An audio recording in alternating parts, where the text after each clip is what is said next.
Hello everyone, this is Vinay Bittu Sharma, and in today's class we will try to discuss the different factors that affect the enzymatic activities. तो वैसे तो बहुत सारे factors होते हैं जो enzyme की एक्टिविटी को इफेक्ट करते हैं, but in today's class we will try to learn two most important factors. The first one is temperature and the other one is pH.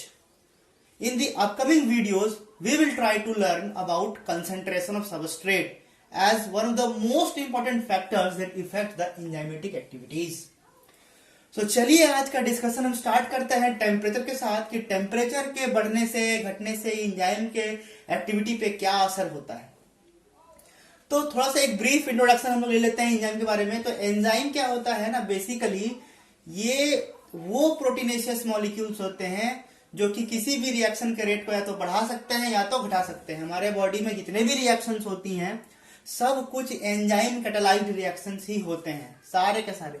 चाहे आप डाइजेशन ले लीजिए, चाहे आप कोई भी डाइजेशन का कोई भी स्टेप ले लीजिए, स्टार्च डाइजेशन ले लीजिए, फिर या फिर प्रोटीन डाइजेशन ले लीजिए, चाहे कोई भी अदर डाइजेशन का स्टेप ले लीजिए, सब कुछ यहाँ पे कौन करता है ना, एंजाइम्स ही करते हैं. तो ये एंजाइम्स जो होते हैं कब वो फंक्शनल होते हैं, मतलब किस स्टेज पर वो फंक्शनलिटी के लायक होते हैं ना. जितने भी एंजाइम्स होते हैं उनका अगर आप स्ट्रक्चर देखोगे तो वो टर्सरी स्ट्रक्चर में होते हैं. टर्सरी स्ट्रक्चर में होते हैं तभी वो फंक्शनैलिटी को परफॉर्म कर पाते हैं. अगर कोई एंजाइम का आप टर्सरी स्ट्रक्चर को लूज कर दीजिएगा तो उसका एक्टिविटी डिक्रीज हो जाएगा. तो चलिए आज का हम लेक्चर स्टार्ट करते हैं विद द टेम्परेचर. तो आपको पता है कि हर एक एंजाइम जो होता है वो ऑप्टिमम टेम्परेचर पर अपना मैक्सिमम एक्टिविटी शो करता है. सबसे पहले इस ग्राफ के बारे में बात करें. देखिए जैसे जैसे इस ग्राफ में टेम्परेचर बढ़ते जा रहा है एंजाइम एक्टिविटी बढ़ते जा रही है. एक ऐसा टेम्परेचर आया जिसमें एंजाइम एक्टिविटी सबसे ज्यादा दिखी, सबसे ज्यादा मैक्सिमम. इसी को हम बोलेंगे, ये जो टेम्परेचर है, दिस टेम्परेचर, यही आपका ऑप्टिमम टेम्परेचर कहलाएगा. ठीक है. और इसी ऑप्टिमम टेम्परेचर के टाइम पे आप देख रहे हैं कि एंजाइम एक्टिविटी मैक्सिमम. लेकिन क्या आपको लगता है कि हमारे बॉडी में जितने भी एंजाइम है वो हमेशा ऑप्टिमम टेम्परेचर में ही काम करते हैं? नहीं, ये बिल्कुल नहीं है. हमारे बॉडी के जितने भी एंजाइम्स होते हैं वो बेसिकली काम तो करते हैं, उनका एंजाइम एक्टिविटी भी ज्यादा होता है लेकिन मैक्सिमम नहीं होता है, बिकॉज वो फंक्शनल होते हैं सब ऑप्टिमल टेम्परेचर पर. मतलब हम उनको ऑप्टिमम टेम्परेचर नहीं देते हैं, सब ऑप्टिमम टेम्परेचर. मेरे कहने का मतलब है कि हमारे बॉडी में जितने भी एंजाइम्स आप देख लो, हमारे बॉडी का टेम्परेचर कितना है, 36.4 से लेके 37 डिग्री, मतलब मान के चलो कि एवरेज इतना टेम्परेचर हमारे बॉडी का होता है. तो ये टेम्परेचर हमारा बॉडी उसको प्रोवाइड कर रहा है एंजाइम. और ये जो टेम्परेचर है, ये टेम्परेचर ऑप्टिमम टेम्परेचर नहीं है एंजाइम के मैक्सिमम एक्टिविटी को दिखाने के लिए. तो मतलब हमारे बॉडी में जितने भी एंजाइम्स होते हैं वो फंक्शनल होते हैं लेकिन वो मैक्सिमम एक्टिविटी नहीं शो करते. चलिए एक केस लेते हैं. मान लेते हैं किसी को फीवर हो गया. अगर किसी को फीवर हो जाता है तब उस केस में उसका टेम्परेचर थोड़ा 37 से बढ़ के 38, 39, 40 तक पहुंच जाता है. तो वो जो बढ़ा हुआ टेम्परेचर है ना, उस टाइम वो हम बोलेंगे कि एंजाइम अब जो है वो अपने ऑप्टिमम टेम्परेचर पे काम करता है. और ड्यूरिंग फीवर हमारे enzymes most of the time सबसे ज्यादा एक्टिविटी शो करते हैं. इसीलिए कहा जाता है कि mild fever is good for us. Mild fever is good for us. Why mild fever is good for us? ये इंडिकेशन है कि आपका इम्यून सिस्टम बहुत ही अच्छे तरीके से फंक्शन हो रहा है, इसीलिए mild fever is good for us. जैसे मान लेते हैं कि आपको कोई बैक्टीरियल इन्फेक्शन हो गया, तो बैक्टीरियल इन्फेक्शन जब हो जाएगा तब क्या हो जाएगा, तब उस केस में बैक्टीरिया आपके बॉडी पे अटैक करेगा. तो आपके बॉडी में क्या है, इम्यून सिस्टम है इस चीज से बचने के लिए. तो आपका जो इम्यून सिस्टम है ना वो क्या करेगा भाई ना, वो कुछ हमारे बॉडी में कुछ केमिकल्स रिलीज करेगा, जैसे कि पायरोजेंस हो गए. पायरोजन वो केमिकल होता है जो बॉडी को के टेम्परेचर को बढ़ाने में हेल्प करता है. ठीक है. तो जितना ज्यादा इन्फेक्शन होगा, पायरोजन जितना ज्यादा रिलीज होगा, बॉडी का टेम्परेचर बढ़ेगा. और बढ़े हुए टेम्परेचर पे जो बैक्टीरियल इन्फेक्शन है, मतलब बैक्टीरिया का फेवरेबल टेम्परेचर नहीं रहेगा. बढ़ा हुआ टेम्परेचर बैक्टीरिया प्रॉपर तरीके से अपना ग्रोथ नहीं कर पाएगा, रिप्रोडक्शन नहीं कर पाएगा, वो मर जाएगा. मतलब एक तरह से ये प्रिवेंटिव मेजर है, एक तरह से आपका ये इंडिकेशन है कि आपका बॉडी जो है वो बहुत अच्छे तरीके से काम कर रहा है, बैक्टीरिया के साथ लड़ रहा है, फाइट कर रहा है, इम्यून सिस्टम बहुत एक्टिव है। इसीलिए कहा जाता है कि mild fever is good for us, it is the indication that your immune system is working properly. अच्छा चलिए अब डिस्कस करते हैं कि हायर टेम्परेचर, ऑप्टिमम टेम्परेचर पे तो एंजाइम मैक्सिमम एक्टिविटी शो करता है, लेकिन जैसे ही हम टेम्परेचर बहुत कम कर देते हैं, कुछ इधर ले आइएगा टेम्परेचर, तो देखो एंजाइम एक्टिविटी ना के बराबर है करीब करीब। तो बहुत ही लोअर टेम्परेचर में क्या होता है कि एंजाइम्स को फंक्शनल होने के लिए उसका 3D स्ट्रक्चर मेंटेन होना जरूरी है, यानी कि उसका टर्सरी फॉर्म होना काफी इंपॉर्टेंट है। तो लोअर टेम्परेचर में क्या होता है कि मॉलिक्यूलर मूवमेंट जो होती है वो रुक जाती है, एंजाइम की फ्लेक्सिबिलिटी थोड़ी खराब हो जाती है, डिक्रीज हो जाती है, जिससे एंजाइम अपने कन्फर्मेशनल चेंजेस को अच्छे तरीके से परफॉर्म नहीं कर पाता है। तो सिंस एंजाइम लोअर टेम्परेचर पे अपने कन्फर्मेशन और फ्लेक्सिबिलिटी को लूज कर दिया है, दैट्स व्हाई लो टेम्परेचर पे क्या होता है कि एंजाइम एक्टिविटी आपका घट जाता है। चलिए अब हम बात करते हैं हायर टेम्परेचर पे। तो जब हाई टेम्परेचर आप दे दोगे, यानी कि हाई टेम्परेचर मतलब 40 degree, 45 degree, 50 degree, 55 degree, 60 degree, ये टेम्परेचर बहुत ही हाई टेम्परेचर होता है। और उस स्टेट में क्या है कि एंजाइम को अपनी एक्टिविटी शो करने के लिए उसका टर्सरी स्ट्रक्चर मेंटेन होना बहुत जरूरी है। तो हाई टेम्परेचर में क्या होता है, उस टर्सरी स्ट्रक्चर को मेंटेन करने के लिए बहुत सारे इंटरेक्शंस चाहिए, जैसे कि ionic interaction, hydrogen bonding, hydrophobic, even disulphide linkages as well.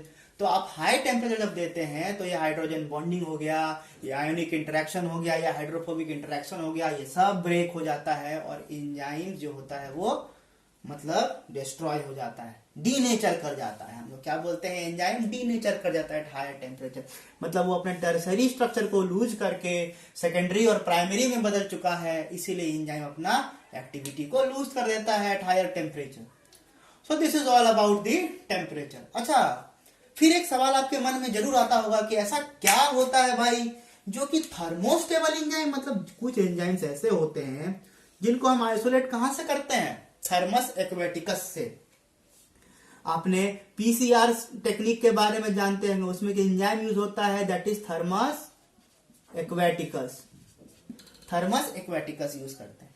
तो जो थर्मस एक्वेटिकस के जो एंजाइम होते हैं वो हायर टेम्परेचर में भी स्टेबल होते हैं। तो इसके पीछे क्या रीजन है ना, इसके पीछे रीजन है कि वो जो थर्मोस्टेबल एंजाइम्स होती हैं, थर्मस एक्वेटिकस से जो एंजाइम ऑब्टेन हम लोग करते हैं, आर्किबैक्टीरिया होती हैं ये, उनमें उनके पास extra number of hydrogen bonding होता है, उनके पास डाइसल्फाइड ब्रिजेस होती हैं एक्स्ट्रा, उनके पास सॉल्ट ब्रिजेस होती हैं, और दूसरी बात उनका जो प्रोटीन स्ट्रक्चर होता है काफी कॉम्पैक्ट होता है। तो इन सब कंडीशन के कारण से हाई, जैसे कि कॉम्पैक्टनेस ज्यादा, high disulphide linkages, high number of hydrogen bonding, ये हायर टेम्परेचर में भी अपने फंक्शनलिटी को लूज नहीं करते हैं। इसलिए thermostable enzymes are very stable at higher temperature as well.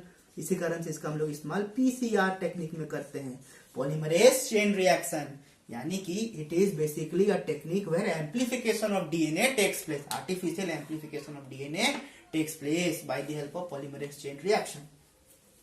तो हमारा अब नेक्स्ट टॉपिक है कि अब हम पीएच के बारे में बात करेंगे। तो आखिरकार पीएच क्या होता है। देखो, जिस तरह से हर एक एंजाइम को काम करने के लिए एक स्पेसिफिक टेम्परेचर चाहिए, ऑप्टिमम टेम्परेचर चाहिए, वो ऑप्टिमम टेम्परेचर में सारे के सारे एंजाइम्स फंक्शनल होंगे, उस तरह से हर एक एंजाइम को एक अलग अलग पीएच चाहिए। मतलब मेरे कहने का मतलब है, पेप्सिन के लिए एक ऑप्टिमम पीएच अलग होगा, सलाइवरी एमाइलेज के लिए ऑप्टिमम पीएच अलग होगा। जैसे कि यहाँ पे सलाइवरी एमाइलेज के लिए लिखा हुआ है ऑप्टिमम पीएच इसको चाहिए 6.8, उस टाइम अपना मैक्सिमम एक्टिविटी शो करेगा। पेप्सिन को अपना मैक्सिमम एक्टिविटी शो करने के लिए उसके लिए ऑप्टिमम पीएच हो जाएगा 1.2। मतलब जैसे कि हम बता देते एक बात कि एंजाइम्स को फंक्शन होने के लिए पीएच चाहिए, उसको पीएच चाहिए, ना लोअर पीएच चाहिए ना हायर पीएच चाहिए, उसको ऑप्टिमम पीएच चाहिए। और वो ऑप्टिमम पीएच अलग अलग एंजाइम्स का अलग अलग हो सकता है। तो सलाइवरी एमाइलेज का वो 6.8 होता है और पेप्सिन का 1.2 होता है। फिर एक सवाल पूछते हैं भाई कि ऐसा क्या होता है भाई कि लो पीएच में एंजाइम एक्टिविटी भी घट जाता है। मतलब ऑप्टिमम पीएच से अगर आप लो पीएच किसी भी एंजाइम को दोगे, जैसे मेरे कहने का मतलब है सलाइवरी एमाइलेज को ऑप्टिमम चाहिए 6.8, मान लीजिए इसको आप 3 पीएच दे दिए, तो आप इसको लो पीएच दे दिए, तब उस केस में क्या होता है कि अगर आप लो पीएच किसी भी एंजाइम को देंगे तो उससे उनका एंजाइमल एक्टिविटी जो है डिक्रीज कर जाता है। इसके पीछे रीजन है, कोई भी एंजाइम है वो प्रोटीन है, और प्रोटीन है तो वो एमिनो एसिड से बना हुआ है, और हर एक एमिनो एसिड जब अपना 3D स्ट्रक्चर में आता है तो ही वो फंक्शन हो पाता है और वो एंजाइम बनाता है। तो वो सिंस 3D स्ट्रक्चर में बहुत सारे एमिनो एसिड चेन के रूप में प्रेजेंट है, और आपको पता है कि एक एमिनो एसिड दूसरे एमिनो एसिड से डिफरेंट होता है because of the different R group, मतलब उस पे आर ग्रुप कौन सा अटैच है वो डिटरमाइन करता है कि वो कौन सा एमिनो एसिड है। तो सिंस क्या होता है कि आयनिक प्रॉपर्टीज जो होता है वो डिक्रीज कर जाता है जब भी आप लो पीएच देते हैं, तो बड़े जो बहुत सारे एमिनो एसिड का चेन है जो टर्सरी स्ट्रक्चर बनाया है और डिफरेंट डिफरेंट एमिनो एसिड के जो डिफरेंट डिफरेंट आर ग्रुप है वो अपने आयनिक प्रॉपर्टीज जो होता है वो डिक्रीज हो जाता है, मतलब लो पीएच के टाइम पे। ठीक है, जैसे कि साइड चेन किसी किसी मतलब टर्सरी प्रोटीन है, मान लो जैसे कि कोई एंजाइम, उसका साइड चेन में मान लो एसिडिक अमीनो एसिड है या फिर बेसिक अमीनो एसिड है, उसका साइड चेन में क्या होगा, NH2 एक्स्ट्रा रहेगा, COH एक्स्ट्रा होगा, तो वो अपने आयनिक प्रॉपर्टीज जो होता है उसका डिक्रीज हो जाता है। इसीलिए हम कहते हैं कि at the low pH enzyme activity decreases. एक तरह से कह सकते हैं कि उसके आयनिक प्रॉपर्टी के लूज हो जाने के कारण से ऐसा होता है। इस बारे में हम और भी डिस्कस करेंगे धीरे धीरे, अभी तो थोड़ा इंट्रोडक्टरी क्लास है तो उतना समझ नहीं आया आपको, बट हम लोग धीरे धीरे और ज्यादा डिस्कशन करते चलेंगे। फिर अगेन एक कंडीशन लेते हैं कि हाई पीएच में क्या होता है भाई ना, जैसे ही आप हाई पीएच देते हैं तो अगेन यही होता है, एंजाइम एक्टिविटी जो होता है फिर से डिक्रीज हो जाता है। यहाँ पे साइन गलत लग गया है, एंजाइम एक्टिविटी हाई पीएच में भी डिक्रीज हो जाता है। इसके पीछे क्या रीजन है भाई ना, इसके पीछे भी वही रीजन है, एंजाइम का डीनेचुरेशन हो जाता है। हाई पीएच के केस में क्या होता है कि एंजाइम अपने टर्सरी स्ट्रक्चर को मेंटेन नहीं कर पाता है and due to the denaturation process enzyme अपने एक्टिविटी को लूज कर देता है। तो ये हमने दो फैक्टर्स बहुत डिटेल में पढ़ लिए कि टेम्परेचर का क्या असर पड़ता है, पीएच का क्या असर पड़ता है। और एक इंपॉर्टेंट लाइन है जो कॉम्पिटिटिव पॉइंट ऑफ व्यू के लिए बहुत ज्यादा इंपॉर्टेंट है, वो लाइन कुछ ऐसा है, all enzymes have same temperature optima but different enzymes have different pH optima. मतलब 37 डिग्री सेंटीग्रेड मान लेते हैं कि 38 डिग्री सेंटीग्रेड ऑप्टिमम टेम्परेचर, तो बॉडी के जितने भी एंजाइम है सब के लिए वो ऑप्टिमम है। मतलब हर एंजाइम का अलग अलग ऑप्टिमम टेम्परेचर नहीं होता है, लेकिन हर एंजाइम का अलग अलग ऑप्टिमम पीएच होता है। ये वही लाइन यहाँ पे बताने जा रहा है। So this completes the topic, that is the factors that affect the enzymatic activities. In the upcoming class we will further discuss how the concentration of substrate affects the enzymatic activities. Thank you very much.